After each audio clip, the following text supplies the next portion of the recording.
definitely a heavy toll on your body being a full-time wrestler, and especially when you're past 40, it would very much you'd kind of want to be leaning towards the part-time, that's for sure.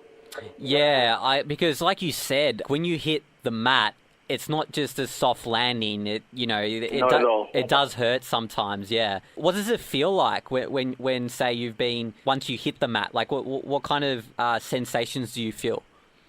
Well, technically, it's a mini car crash every time you take a bump, and there's only a certain amount of bumps that your body can take over time. So, ideally, you want to be hitting the mat as less as possible, which would mean that you're predominantly in the lead in the match for the most part. If you're not getting slammed around as much as you're slamming someone else around, but the feeling when I took my first bump at wrestling training at Vicious Pursuit, I didn't really know what to expect, so I took my bump and I just went, holy crap! Oh. I was winded straight away.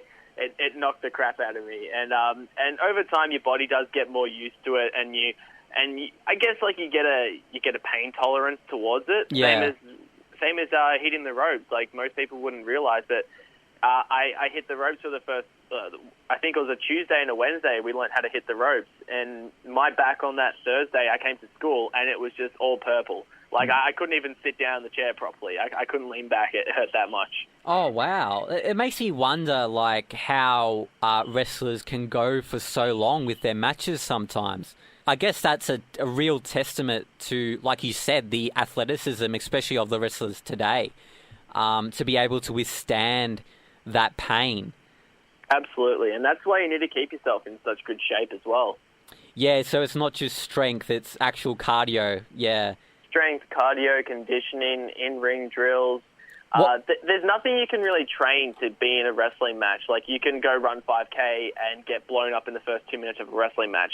You really need to be training in wrestling, doing in-wrestling drills. And that's really the only way that you can get your conditioning up. Obviously, you keep your gym and whatnot for your strengthening. But it's heavy on your body, man. So do you have any like recovery processes as well, given the amount of pain that your body accumulates over a certain period of time? Yeah, sure. Like ice packs are my best friend.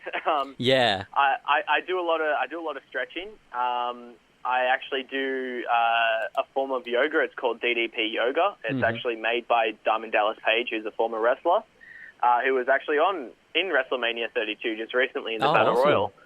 And yeah, I found that, and like I've heard some great stories at what people have done, or transformations. Like Chris Jericho thought that his career would be ended with a really bad, I think a herniated disc in his back or something like that, and he started doing DDP yoga, and now he's 46, 47, and he's still wrestling full time. It's incredible. But yeah, I find that really helps with strengthening my core, strengthening my back, giving me flexibility.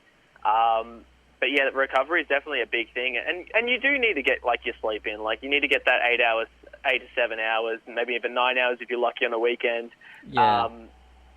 Just to recover, because it really does take its toll. So is wrestling? Are you treating kind of wrestling as your life purpose in the sense that everything you're doing is kind of geared towards becoming the best wrestler you can be? So you mentioned sleep. Some people can, well, not athletes, but, you know, some just like ordinary business person can like neglect it. But for someone like you, are you really strict on how much sleep you get per day? I try to be, yeah.